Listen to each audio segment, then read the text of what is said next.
Buenas tardes, doctor Rafael Rodríguez. Gracias por acompañarnos. A nombre de la Comisión Legislativa de Derechos Humanos le damos una cordial bienvenida.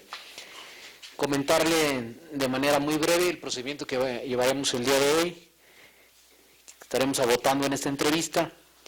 Tendrá en un primer momento un espacio de 10 minutos para formular su motivo, razones, su plan de trabajo, su contacto que ha tenido en la materia, su experiencia,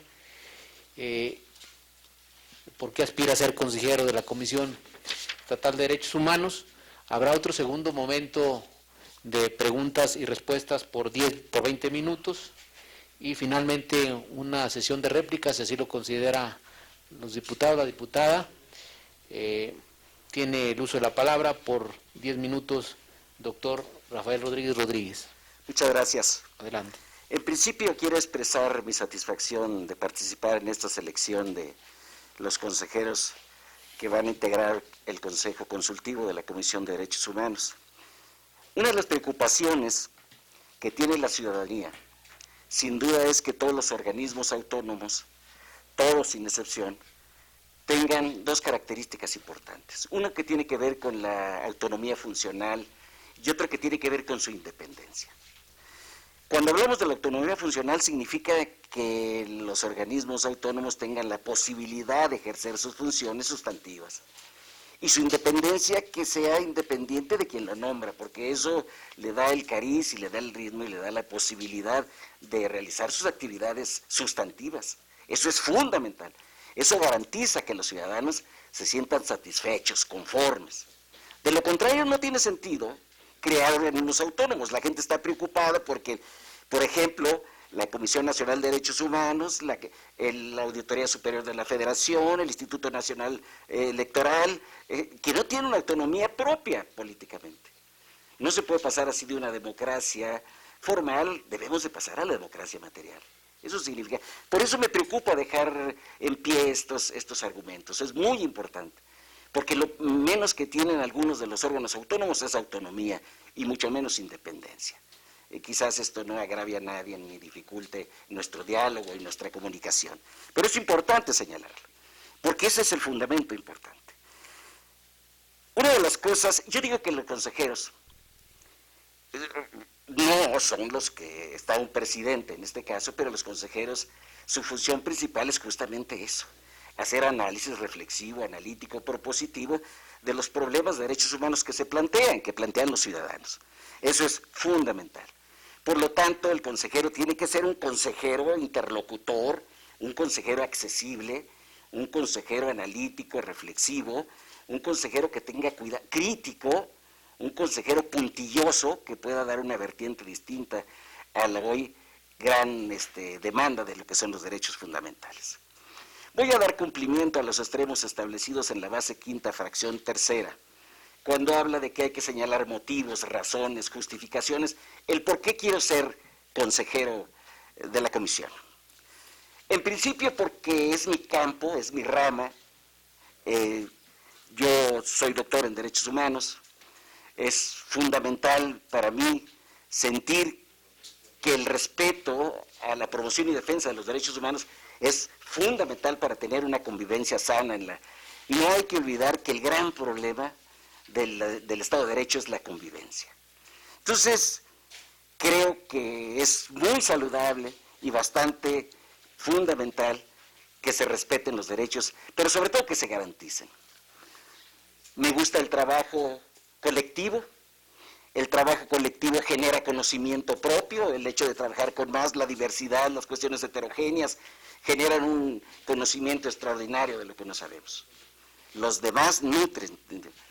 Pero además, una cosa importante, para tratándose de las cuestiones del Consejo. El Consejo en conjunto, una de las funciones esenciales es analizar los problemas que le llegan y dar opiniones sobre problemas planteados. En consecuencia, sus resoluciones en conjunto tendrán que ser más razonadas, más moderadas, más justas. Y eso, desde luego, que debe ser algo profundamente saludable. Por eso me interesa. Pero además creo que el Consejo puede promover iniciativas de ley para la protección, divulgación, promoción, investigación de los derechos humanos. Eso es fundamental. Quizás se oiga un poco mal, pero quisiera serle el portavoz de los más vulnerables en el Consejo. Esas son las razones que me invitan a querer estar. Y bueno, en consecuencia, creo que pueden sobrar motivos para esa circunstancia. Voy a hablar de mi perfil. Yo estudié la primaria en el Colegio Miguel Hidalgo de Trancoso, de donde soy originario. Estudié mi secundaria en la Escuela Federal Ignacio Zaragoza en Ojo Caliente.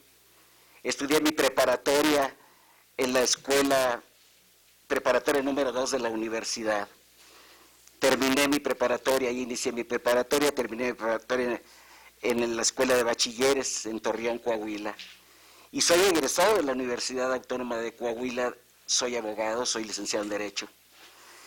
Y en la Universidad Autónoma de Zacatecas estudié la maestría en docencia e investigación jurídica. Es algo fascinante y creo que la oportunidad que me dio el gobierno federal, así como la Universidad Autónoma de Zacatecas, me trasladé a la ciudad de España a estudiar mi doctorado en Derechos Fundamentales.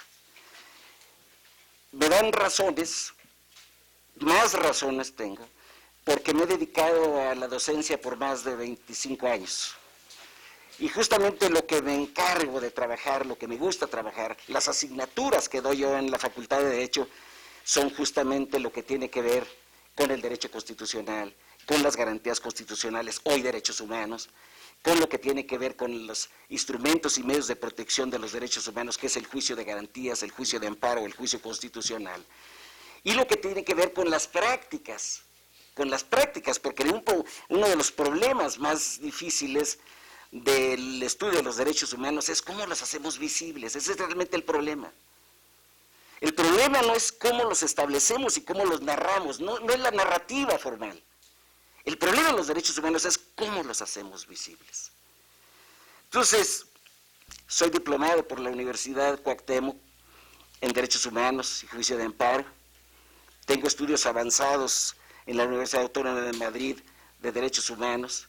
Y eso, pues ese es mi perfil, creo que puedo abonar, ayudar, coadyuvar con el Consejo. Yo llevaría al Consejo propuestas en razón a mi experiencia que he tenido. Déjenme comentarle algo de los méritos, que no son muchos, pero he hecho algunas fechorías. Por ejemplo, he tenido la fortuna y la oportunidad de ser 3 veces defensor a través del voto secreto universal y directo en la universidad, 3 veces defensor universitario, por 3 ocasiones, y eso me ha fascinado. Eso me ha dado un enorme gusto. Y bueno, también he tratado de que en mis escritos he tenido una serie de cursos, conferencias, ponencias, talleres, en los que me he dado la oportunidad de ser ponente siempre sobre los derechos, sobre el tema de los derechos humanos. Me parece a mí que el hecho de tener publicaciones que me ayudan, que me orientan y conocer a los demás para tratar, hay capítulos del libro publicados por la Universidad Autónoma de Madrid, el Ombudsman criollo y los problemas que plantea en América Latina, la libertad religiosa, los derechos humanos y el turismo, varias publicaciones que están soportadas en mi currículo y que están acompañadas de los comprobantes correspondientes para que ahí pueda verse. Como es el tiempo demasiado corto, pues tengo que tratar, pero eso no quiere decir que no pueda hacer comentarios. Déjenme nomás, denme chancita poquito, al cabo, denme esa oportunidad. Yo creo que una de las cosas importantes, o en Zacatecas, por ejemplo, una de las cosas que más se vulneran son lo que tiene que ver con la seguridad pública, lo que tiene que ver con la salud y la educación, que esperemos analizarlo un poquito más adelante. Pero eso me ha dado la oportunidad para formar parte de la red de organismos defensores de derechos humanos a nivel nacional e internacional. Uno de los objetivos de este proyecto, de este programa, es promover el desarrollo de la cultura de protección de los derechos humanos. En general, pero particularmente en las instituciones de educación superior. creo que eso pues me da el entusiasmo y las ganas de querer formar parte de este consejo consultivo. Tengo algunas propuestas. Creo que la primera propuesta fundamental es cumplir. La autoridad lo primero que tiene que hacer es cumplir con lo que le es encomendado. Eso es fundamental. Si todos cumplieran con lo que se ha encomendado, creo que estaríamos en una convivencia armónica diferente, pero no es así.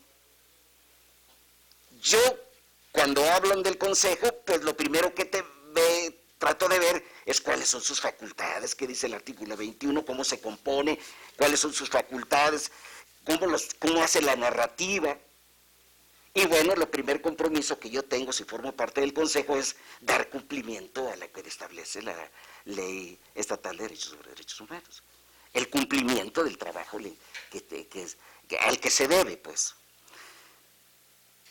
Pero eso no quiere decir que ahí se limiten solamente a las funciones establecidas en el artículo 20 y 21 del Consejo Consultivo. No solamente se puede limitar a eso el consejero. Yo creo que una de las tareas más importantes de la Comisión es armonizar la legislatura interna. Es sumamente importante armonizar la legislación interna con los tratados internacionales. Tenemos que hacer nuestro el principio de la convencionalidad. Es sumamente importante. Es la tarea más importante. Porque aunque algunos hagan suyos los principios de la convencionalidad a través del derecho internacional, aquí en Zacatecas se dificulta ejercerlos. Por eso la gente va a otros lados. Se olvidan de algo muy importante, que la tarea del legislador es tomar.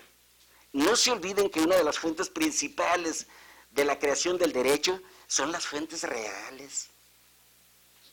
Y la esencia de la fuente real es el hecho social. Y el legislador debe tomar el derecho social para regular las conductas de los individuos. Por eso es sumamente importante que regulemos las conductas de las minorías, de los mayores, pero también de los menores en cuantía. Eso es sumamente importante, porque además es el trabajo del legislador. Si no se regula, no tiene ningún sentido, se desarraiga la convivencia humana, no hay armonía, hay crisis social. Por eso creo que es muy importante. Señalaba que una de las cosas que más vulneran los derechos humanos en Zacatecas tiene que ver con la seguridad pública. Eso está trastocado totalmente. Pero no solamente eso, tiene que ver con la educación, tiene que ver con los derechos vulnerados en la salud, pero no solamente tampoco eso, tiene que ver con las cuestiones de los grupos más vulnerables, de las mujeres, de los niños, de los adolescentes, de las niñas, tiene que ver con los discapacitados, con los adultos mayores. Está complicada la situación de convivencia, está bastante complicada. Y si el legislador no toma eso, más complicado aún. Hoy hay una gran dificultad de vivir en un Estado de Derecho. Ya no hablemos del Estado de Derecho democrático, mucho menos podemos hablar del Estado de Derecho democrático y social. Está sumamente complicado. Yo creo que el Consejo debe de hacer la interlocución entre todos los actores sociales que tienen que ver con los derechos humanos. No debe abrir esa puerta que no se ha abierto, con todos los actores sociales.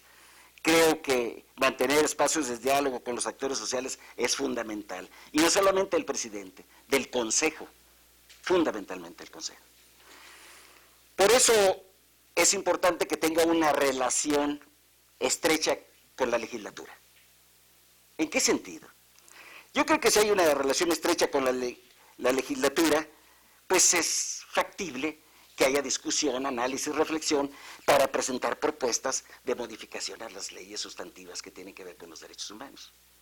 Es fundamental ir de la mano con la legislatura. También creo que en el ámbito académico hay que celebrar más convenios con todas las instituciones de educación superior, todas aquellas que tratan de los derechos humanos.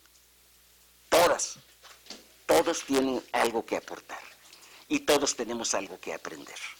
Entonces, bajo esa tesitura, creo que en el ámbito académico hay que incrementar los acuerdos de colaboración, específicamente con las instituciones académicas que tienen que ver con los derechos humanos, que hay muchas en el mundo. muchas en el país y también muchas en Zacatecas. Yo creo que debemos fomentar el respeto a la diversidad cultural. Eso es fundamental. La diversidad cultural es el toque, el último grito de la moda de los hechos sociales. Estamos viendo lo que sucede. Pero además hay un fundamento fácil para explicar eso, para poder actuar en consecuencia de eso. En principio, el hecho social. En segundo, lo que perfectamente establece el artículo 1 constitucional. Perfectamente. Y una de las cosas más extraordinarias que dice, aparte que es un artículo generosísimo el artículo 1, en los Estados Unidos mexicanos todos los individuos gozarán de las garantías que otorga esta Constitución, las que solo podrán restringirse y limitarse en los términos y formas que ella misma establece. Puntual. Pero además, prevé algo fundamental, el principio pro persona. La llegada de los tratados, de la aplicación de los tratados internacionales, que es fundamental.